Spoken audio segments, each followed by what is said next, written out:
right. Welcome, everybody, back to another episode of the Big Doug and Carmi Show. You want to shop for all things Commanders? We're going to have a little fun today from NBC Sports Washington. Our buddy Mitch Tischler is here. Big fella, what's happening? Doing well. Thanks for having me. We're actually Monumental Sports now, no longer NBC Sports Washington, but Yes. It's all good. I apologize. There's lots of moving parts there. You don't have to tell me that twice. That's my life. Yes, I bet. How long have you been there with those guys now? So we started off as Comcast Sportsnet. I started there in 2007. That was my first season covering the Redskins then. And we were Comcast Sportsnet, then NBC Sports Washington, and now we're Monumental Sports. So, I mean, it's a lifetime. It's 19. Next year, I get to celebrate 20 years covering the team. Congrats, man. That's awesome. It is awesome. And the podcast is doing great. We're excited for you guys, you and JP. This is year 3 of the Beltway Bros podcast. Yeah. So as we've gone through all the name changes with the network, the podcast has changed names a lot. We started the pod as Redskins Talk back in 2016, I believe. We talk about the Antonio Brown twerking in the end zone, twerk impact zone. It was I think that was our first game day pod. And we then turned into Commanders Talk, and now we're Beltway Football. We've been Beltway Football since we moved over to Monumental, whatever it was, 2-3 years ago. Beltway was smart that way. No matter what, if and when they rebrand to something, you'll be Monty. Exactly. Exactly. That was the idea. Was hopefully no more name changes, kind of like we were hoping with the Commanders, but who knows what happens.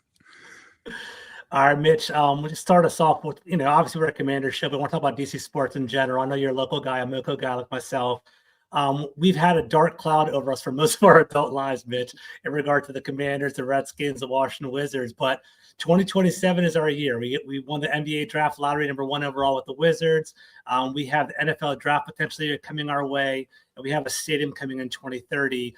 As a local guy, as someone who covers the city, just generally speaking, how does it feel to be a DC sports fan after everything we've been through over the past couple of years? I love the hat, by the way. Thank you, man. Appreciate it.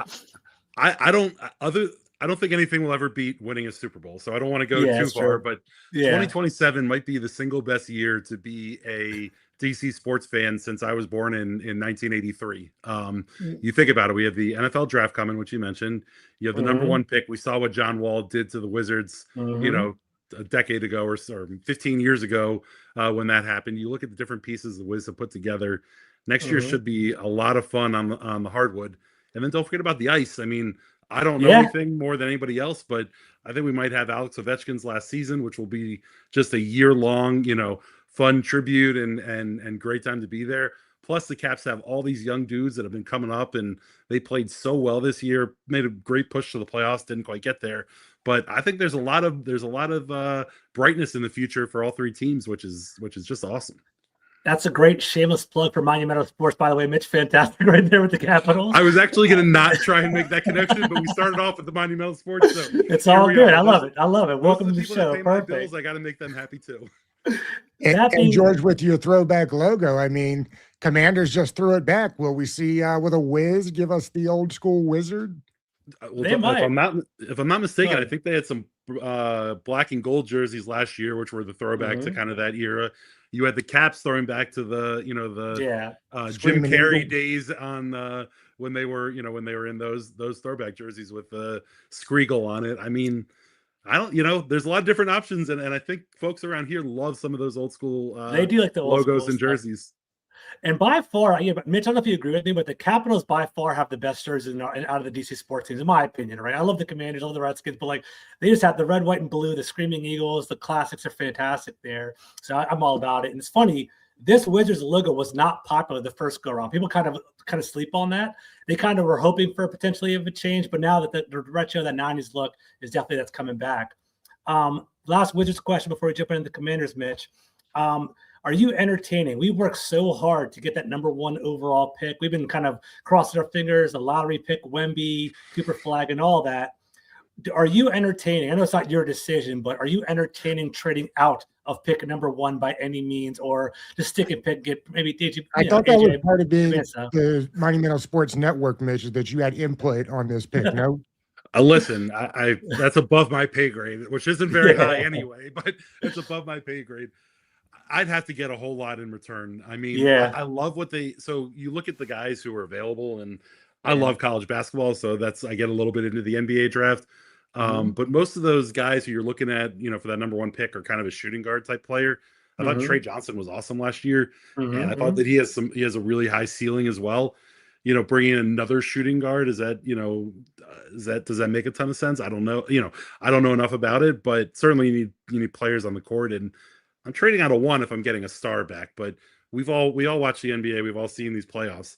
You have to have that, top level A-list superstar if you really, really want to compete. And they have a lot of good players on the roster now. I don't know that they have that guy, and maybe AJ Diambatza or any of these other dudes might be that guy. So I'd be interested if there's a superstar that's coming back to Washington. But otherwise, I'm super happy to stick at one and take whoever they think is the best guy.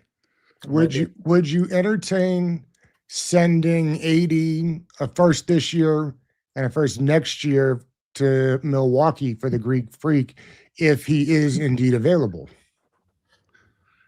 That would be interesting. My only question about that is how does that impact Alex Sarr, who was a number 2 overall pick and a really ascending player in the league. I certainly, the idea of having Giannis in DC would be unbelievable. But team construction wise, I don't know if there's really a lot of room for 2 7-footers on the court at the same time. Although Giannis is a freak, so maybe it makes sense. It's hard to say. I don't really know.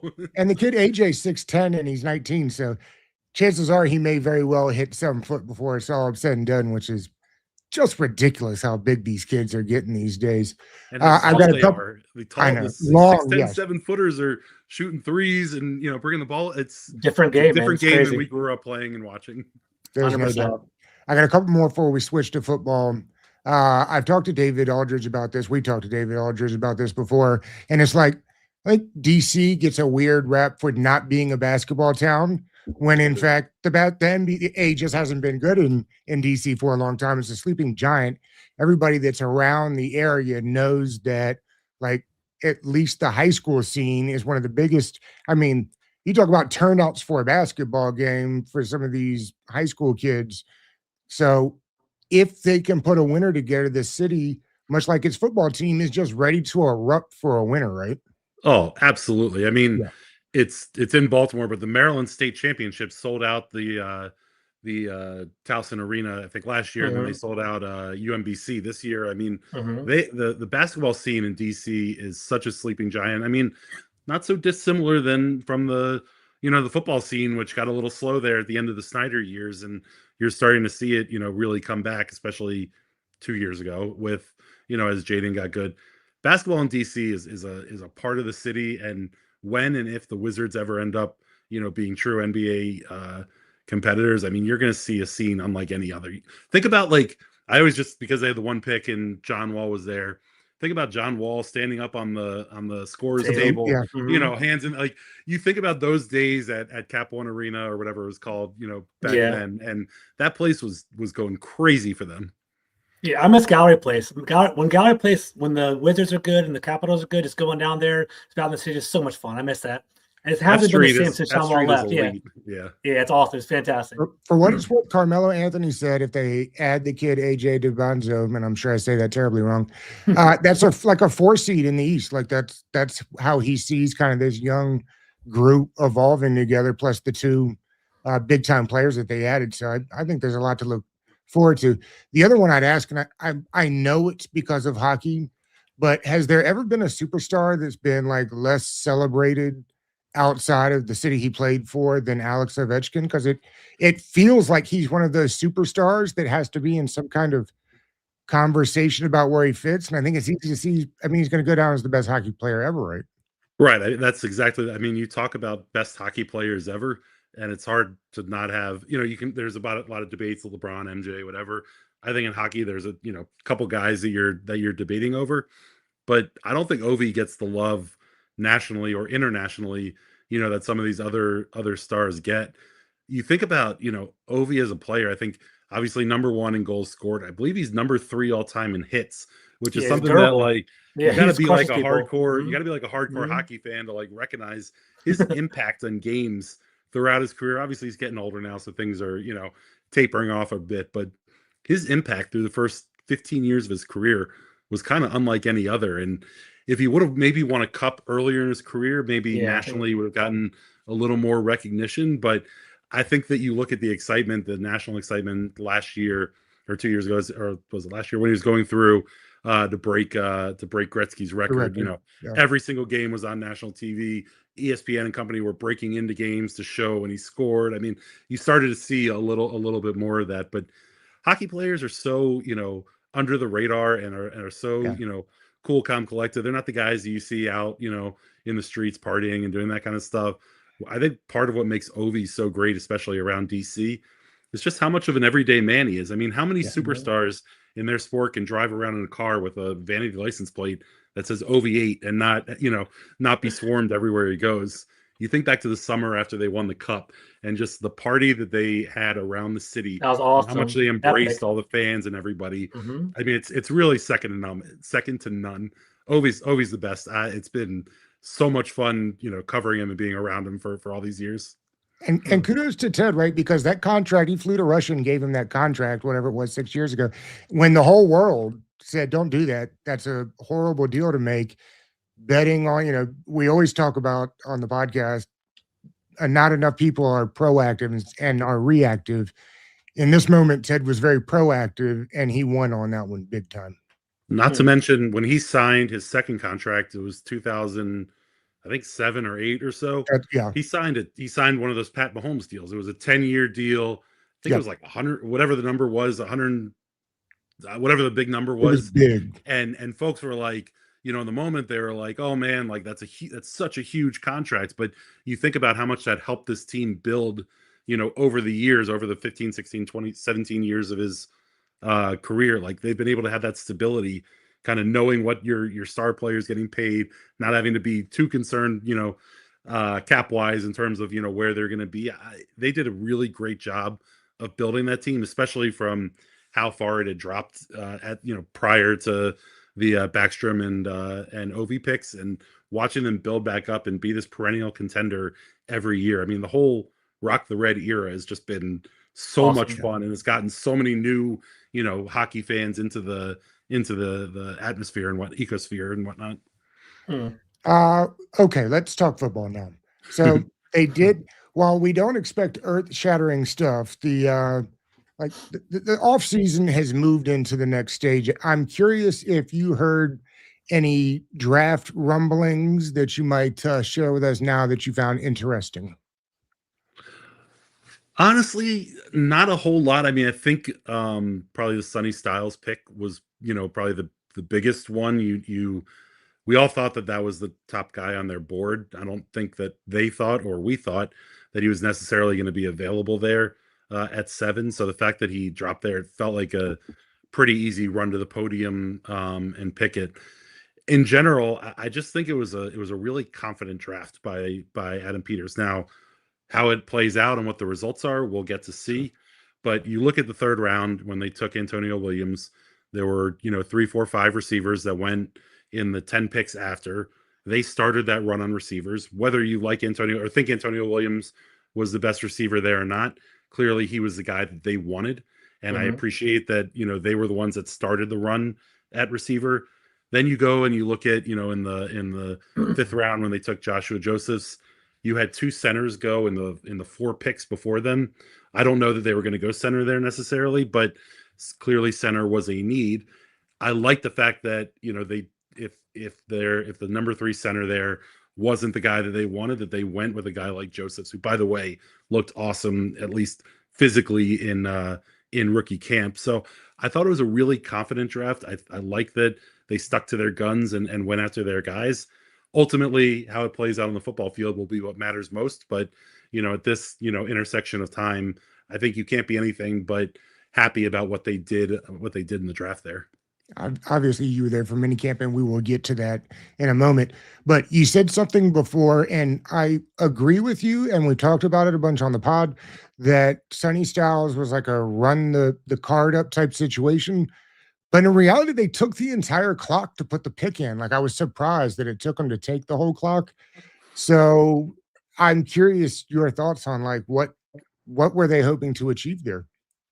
Yeah, I mean, I think when the Chiefs traded up to move in front of them, maybe they were hoping that another team was gonna jump up and wanna snag somebody there. But ultimately, whether Adam Peters was lying to us or not, he said they didn't get any phone calls there.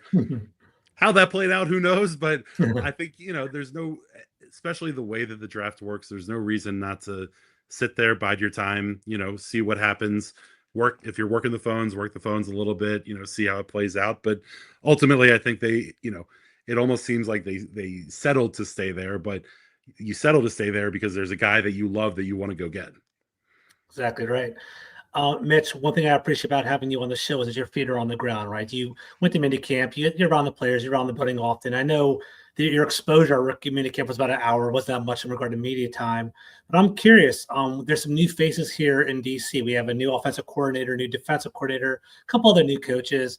What are your first impressions of their leadership style, the way they carry themselves, the way they interact with players? Because we've had some big personalities in the past. Eric Bannaby, Chris Harris, Daryl Tappy even was pretty loud and outgoing. I'm curious of your thoughts, just your first impressions.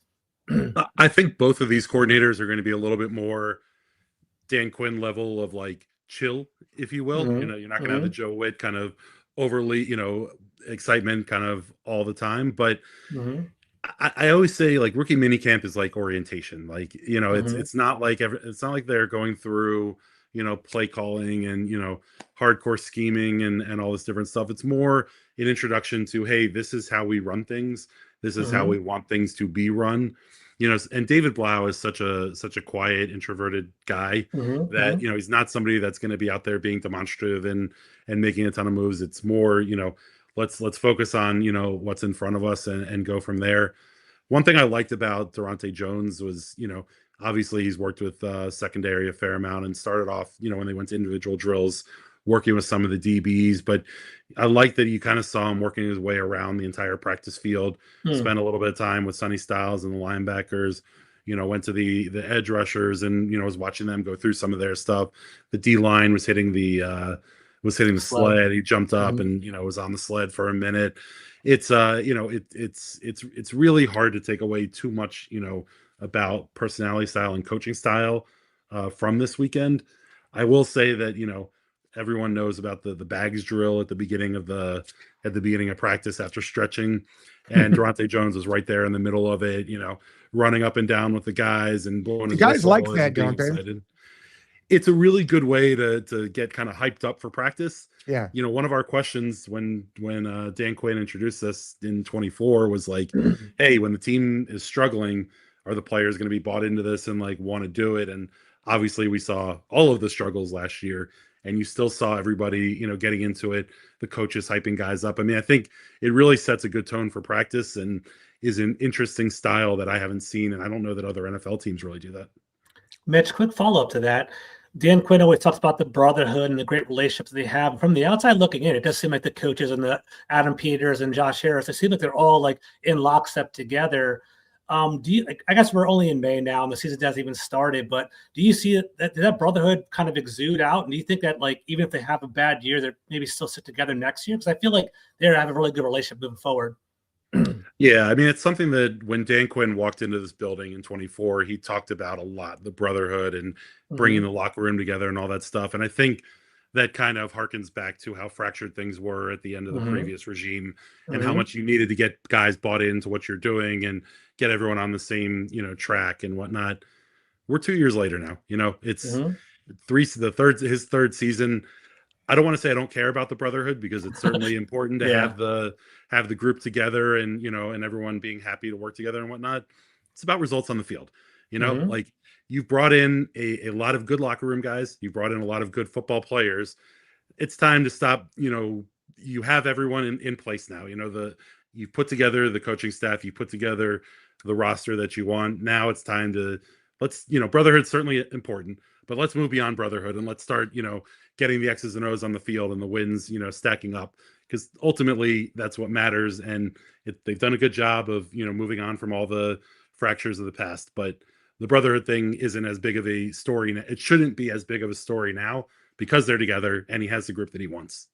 One of the things that we hear from almost everybody that talks about Dan Quinn is his ability to self-reflect, learn from his mistakes, and regroup, dare I say, recalibrate. It was something he said the other day that I don't have the exact quote in front of me, but basically was like, the last year or two, we were kind of older as a group. And I think that probably reflected in our practice.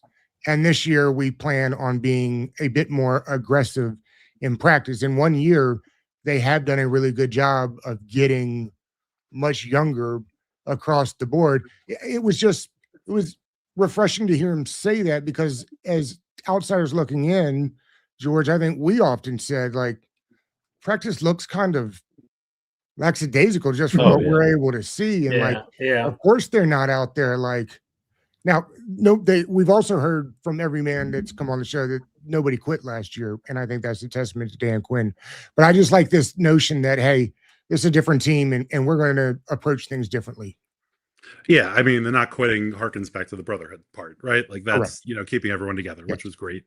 Hearing Dan Quinn say that was great. Hearing him say last year wasn't good enough, also very important. Ultimately, words are hollow. It's about actions. And we talked about it, a lot after the season, about how training camp was a little soft or not soft, but easy. You had practices that didn't seem as competitive as maybe in years past and whatnot, and how that had to change. We have to see that on the field. It's great to talk about it, but we'll be at training camp here in 2 months or so. That's crazy to say, but we'll be at training camp in 2 months, and you want to see them take that next step. You want to see those words play out on the field. The one thing I'll say about last year with training camp and the practice schedule that I think it's easy to look back and say hindsight's 2020, things needed to be different, they needed to be harder. But let's remember, they're coming off their first NFC championship game in forever. Everything worked 2 seasons ago. So as you're going into that next season, you want to kind of continue that flow. So to criticize it in the moment feels, hollow, because what he did 2 seasons ago worked so well. Now we see in hindsight that it didn't work. So things need to change. And hopefully that happens as we start getting to further into this offseason. Mitch, I'd be remiss in not ask you about Sonny Styles, obviously the number 7 overall pick, fantastic player. He's going to be a cornerstone of our defense. By all accounts, he looks like a very impressive man. He's articulate, very smart. He expresses himself well. He's an uber athlete. I'm just curious, from what you talk, from interacting with him and watching him, what are your first impressions of him? Yeah, I mean, he's a man amongst men. You talk to so many of these guys who are at rookie camp, and you get kind of the aw shucks excitement, the first look at the NFL, the first time they're putting on a uniform, all those different things. And that's awesome. It's really cool to have that, youthful enthusiasm. But you talk to Sonny Styles and he sounds like a 10-year veteran. He sounds like a guy who's kind of been there, done that. And it showed on the field as well. You saw the speed. You can't miss the size, but you saw the speed. You saw the leadership stuff. He was the first one in and out of drills. He was running to and from, all the small things that you like kind of want to try and take away from a rookie camp. But then you saw it when they went on to 7-on-7 and 11-on-11. Obviously he's calling the defenses, but you can hear him. We're standing there down on the lower field, and we're kind of standing at the top of the field, call it 50, 100 yards away, however far away we are. You can hear him calling stuff out. And then when as the play started, you saw him dropping, into good zones, into spots where he was supposed to be.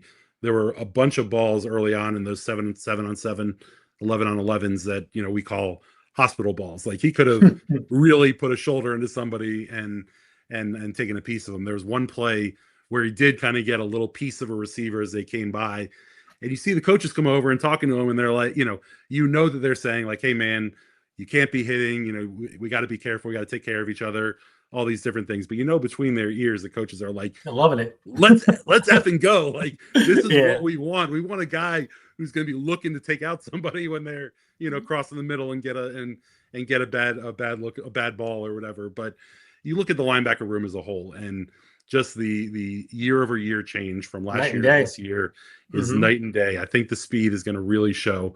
And Sonny Styles, for as much as you can see that in rookie camp, I think he showed you everything you wanted to see.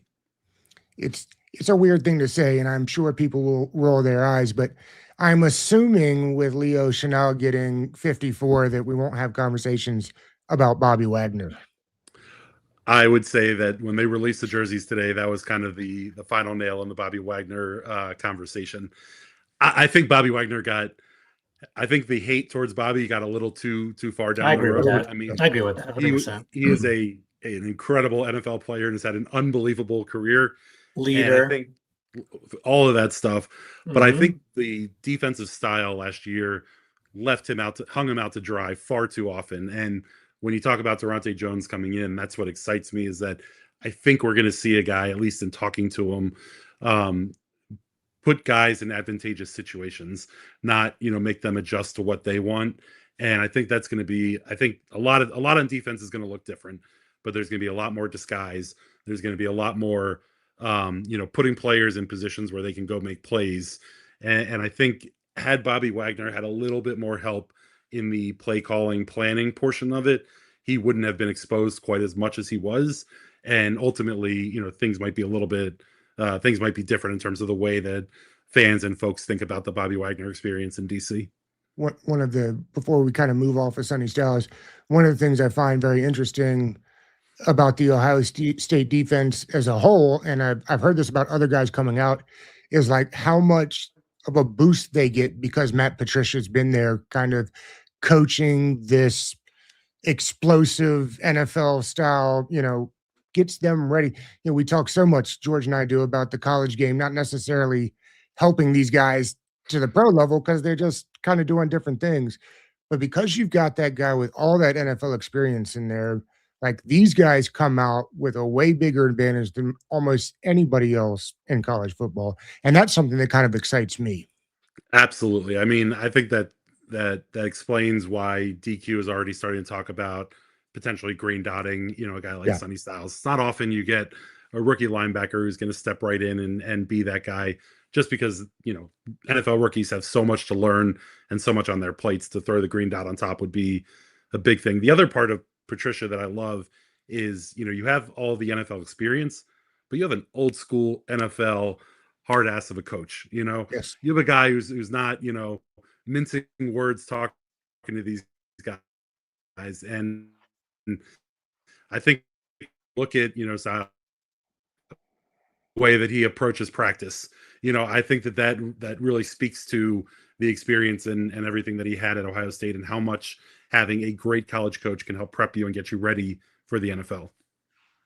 And Doug, I forget who we had on the show like a couple of weeks ago, but we talked about like having Matt Patricia there as a college coach is almost like an internship, right? Like he's going through that program at Ohio State, they're learning, they're kind of building up their program, they're walking in the pro level. That's an easier transition, which I'm excited about. Let's look to the other side of the ball. So we talked about Sonny Styles. Antonio Williams is very intrigued, right? I think the wide receiving room is definitely something that all of us are keeping an eye on right now. I know it's rookie camp. I know it's very simple, but Mitch, what were your thoughts on Antonio Williams, the first couple of plays, the rookie minicamp, and what did you learn from him so far? Yeah, I mean, when you look at rookie minicamp, what I'm always looking for is just guys who have something that kind of stands out on the field that looks different than the other guys. You have 6 draft picks, you have 9 UDFAs, and then you have 20, 25, 30 rookie minicamp invites. Most of the time those 25 guys aren't really NFL players. They're kind of placeholders. So when you want to see those draft picks look different than those guys, right? You want to see them be quicker, faster, have better hands, whatever it is that you're looking for. And with Antonio Williams, you see the numbers on paper with his speed and quickness and whatnot, and it translates to the football field. What we saw, he looked very quick. He looked great running his routes, seemingly precise. It's hard to know exactly what the precision looks like for David Blau. So I don't want to, get over my skis here talking about it, but it was on time with quarterback delivering the ball as receiver is coming out of his breaks. The thing that I liked the most was Antonio Williams was a full-on hands catcher. You didn't get a lot of that in the body catches type things. And we saw him both go low, go high, catch balls in the middle. You saw him you saw the full range of his catch radius, I would say. Maybe that speaks to the quarterbacks throwing the ball a little bit, which obviously is a thing in rookie camp. Training, it's good. It's good. That's really all you can ask for there. And he's not going up against there were no draft pick corners.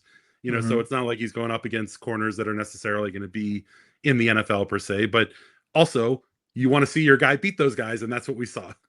One of the interesting things about Williams that I didn't know until I started looking into him, because frankly, the guys that we had coming on talking wide receivers before the draft, Georgia, we had anybody mention Williams to the Commanders? No, not one person, right? And the Brazzles of the world, to your point, Mitch, were still there, and I was kind of like, I kind of liked that guy.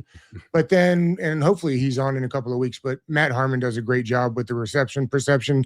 And you look at the route tree from Williams last year, and it looked, to your point about AB, it looked like an AB style route tree. And if you remember, young AB, he was a technician. That made me a little excited that we're going to get one of these guys that can fill out a route tree, because we really haven't had that kind of guy here, in a while. Like, Terry's a good receiver, but he's not a full route tree type guy, at least not to me. This guy, at least in college, was. Well, you may do. Yeah, I disagree, but that's okay. Yes, he certainly ran a lot of different things in college. My one, holdback from all of that is you need to look at kind of the Clemson team as a whole and how teams played them. There's a lot of zone against them, and you had a quarterback that wasn't a threat to most teams. So teams were okay with allowing some of the stuff in front of them as long as they didn't get beat kind of over the top. Obviously, you see the highlights of the 40, 50-yard touchdowns and whatnot. But I think when you look at some of the underneath stuff, you have to keep in mind the way that teams were playing Clemson, which was, allowing kind of a couple short passes, knowing that you were going to get opportunities to get the football because Kubiak wasn't, the best college quarterback there was out there. All that being said, he seems like a very good receiver. I'm excited about Antonio Williams. Like you were talking about, he wasn't necessarily the guy that I wanted in that spot. But all that being said, there's a lot of opportunity for him, especially in a David Blau offense, where hopefully we're going to see a lot more motion. We're going to see him, moving around, trying to get into, good matchups and all those different things. Hopefully that helps him a lot. And certainly the quickness can't be denied, and the seemingly precision in the route running can't be denied. Hopefully that translates well on an NFL football field. We've spent a lot of time on the show kind of talking about what the new coordinators will mean to some of the players, what the new schemes will mean to some of the players. I think of Blau and how the league is in a place where they're trying to get into 12 and 13 personnel as much as they can. We have the guys to be able to do that with the different type of tight ends we have. And actually that makes me think of Ben Sinnott a little bit, and maybe he gets into that fullback H-back role that he probably is better at. And I'm curious as to what that may do for him specifically. Yeah, I mean, I think Chig is going to be the biggest addition to this offense, this offseason. But Chig is much more of a Jordan Reed type wide receiver tight end, as opposed to even really being a dual threat blocking and receiving tight end. I look at him on the football field way more as a wide receiver than I do a tight end. Sure. Way more involved in the passing game than necessarily the running game. Not to say that he can definitely block. That's just not his biggest piece. So I do think John Bates that elevates John Bates' role, which was already pretty high last year. I think it elevates Ben Sinnott as well, because he's not as good of a blocker as Bates. He's not as good of a receiver as Chig, but he is somebody that there's a very defined role where you can see him on the football field. And I think you talk about the Jaden Daniels being under center more, and the rolling out and the different pockets they're going to have for him. I think under center leads me to believe more tight end play, and certainly having the ability to both be a blocker and get out and catch passes gives you, I think this Blau offense will give him more opportunities. Mitch, going back to the wide receiver room, I got a question for you. So obviously we have a pretty solid, I would say a diverse group of wide receivers, maybe at the high end prospects. I think you're a Maryland guy like me, if I remember correctly. There's one trip that's out there on the market, Stephon Diggs. There's another person, Brendan Ayuk, that's out there too. So there's some potential free agents, but they do come with baggage. I'm curious, do you have any interest in any of them? And do you think Washington will even pursue them at all? I certainly would be interested in adding either of them. My fantasy football mind wants me to add both of them, but probably one or the other. I think you have preference. So this is where I'm going to. I think before we get into a Brandon Ayuk conversation, I think we need some sort of proof that he's even interested in playing football. Like, yeah, we all assume that he wants to join the Commanders, and he and Jaden are friends, but nothing that's happened in the last 12 months tells me that this guy wants to be in the NFL and wants to be on the football field. You look at the Instagram posts and the social media stuff, he doesn't look particularly in shape. He doesn't, look like he's a guy that's working out. Now, we're in May. There's plenty of time for that to happen. But you transpose that with what we're seeing from Stefon Diggs, who's posting workout videos and looks like he's ready to go, And so I think you not only have the 49ers situation with whatever's going to happen out there, but all these guys have their ways and means of, putting out information that they want out there. We've seen nothing from Ayuk, whether it be from him, from an agent, from a friend, from whoever, that he's working out, that he's that he wants to prove that he's available, to an NFL team.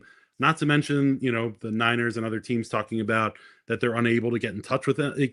I think before any Brandon Ayuk conversation really needs to happen, we have to see something that says, hey, I want to be in the NFL, and not only do I want to be there, but I'm going to, put myself in a position where I could be successful. So to that end, Diggs is the guy that I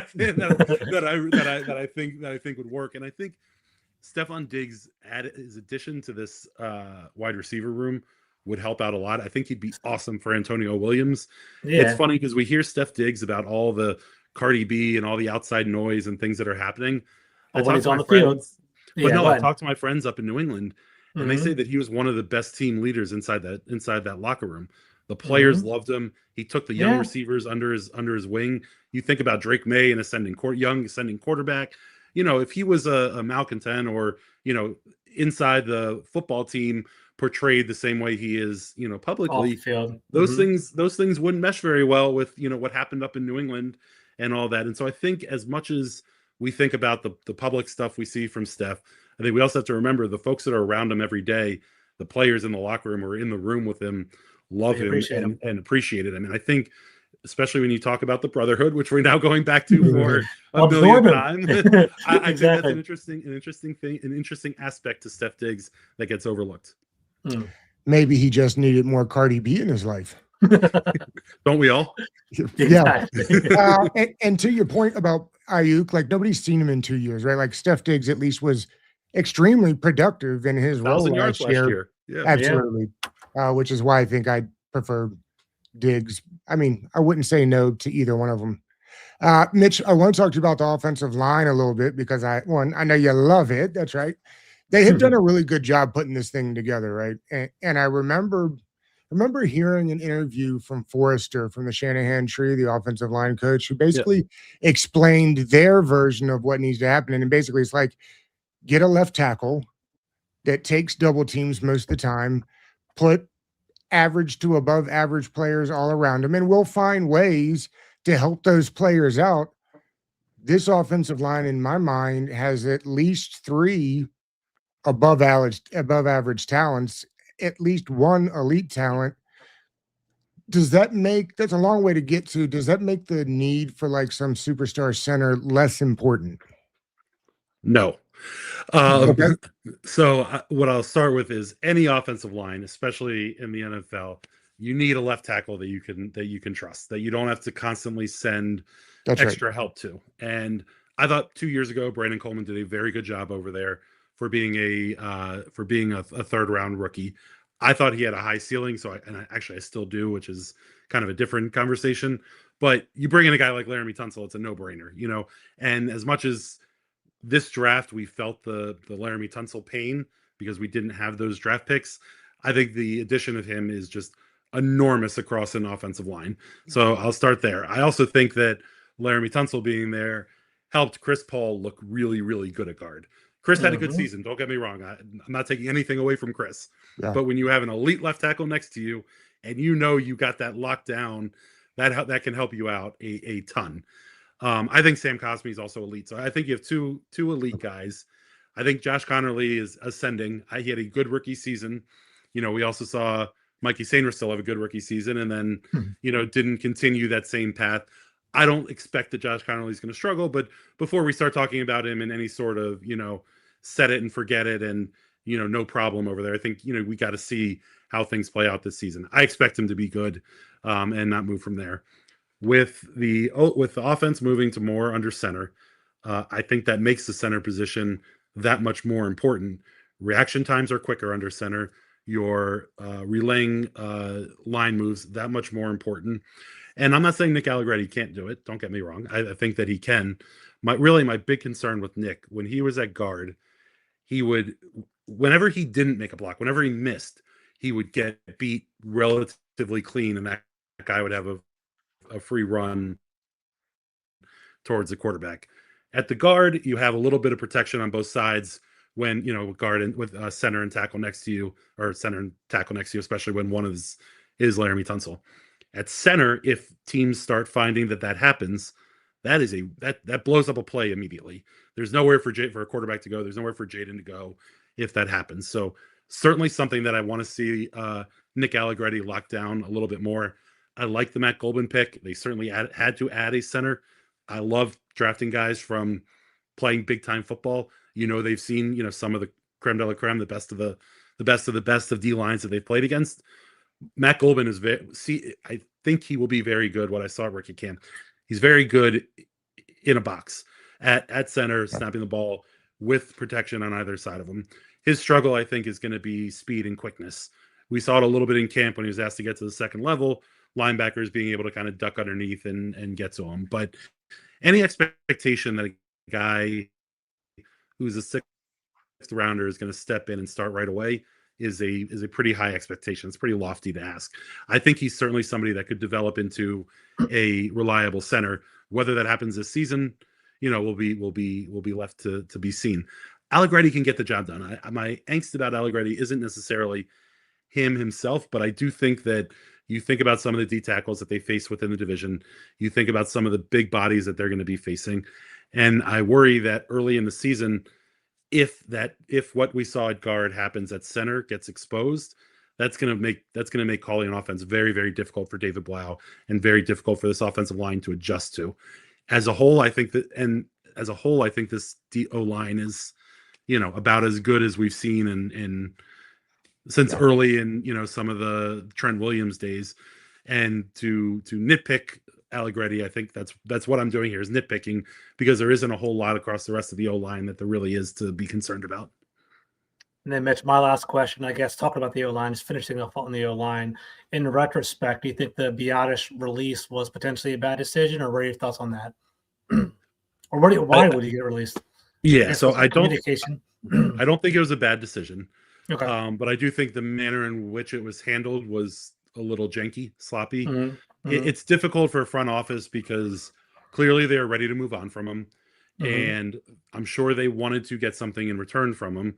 But you also don't want to, and maybe this goes back to some of the brotherhood stuff on the negative side of brotherhood, is that you don't want to make it known that he's available. Nobody wants to trade for him. Then you're really kind of flipping a middle finger-ish to that guy and kind of, making him feel, unwanted. So I think there could have been a way that they could have handled it maybe a little bit better, particularly, publicly. But ultimately, I think there were some issues with Biadasz. One of the things that I liked about Matt Golban from camp was when they went into these pass sets and he didn't have somebody lined up over top of him, you saw him looking for work. You saw him looking over to the different guards, and they're not doing it in rookie camp, but seemingly he would have cleared out a couple guys, in that manner. And it's fun. That was something that Tyler Biadasz didn't do a whole lot of. And I know that was something that frustrated the staff a little bit, was that, make the call, snap the ball. And if he didn't have something immediately to do, you didn't see him always looking to get extra work. He'll bury somebody. Yeah. So, that's not to say that Biadasz didn't do a whole lot of other things well. So by all means, Allegretti has big shoes to step into, but I do understand kind of theoretically how they ended up moving on from him and why they're in this situation. To me, I would have liked to have seen him addressed with a veteran center. And quite frankly, I believe that as we go through training camp and get closer to the season, as some of these vet centers, start becoming available, that somebody else ultimately will come in. It's way early on this, but we'll get you out this way, Mitch.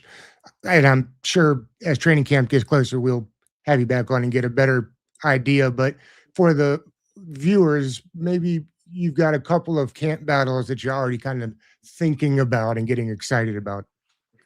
Yeah, I mean, I would start with Chris Hilton is the wide receiver, who was a UDFA dude. They worked him out at corner too, right? Did they? I don't know that I saw that. They did. LSU wide receiver, Doug? Really? Yeah. Okay. Okay, I didn't know that. So he has a 50-yard touchdown catch from Jaden in his rookie year. Yes, you know, he was a 5-star recruit coming out of high school, so, and obviously went to LSU, so he's a big-time player. Dealt with a ton of injuries at LSU. Obviously, you think about the group of receivers over the last 5 years that have come out of that school and understand why somebody might not have gotten as many looks as others there.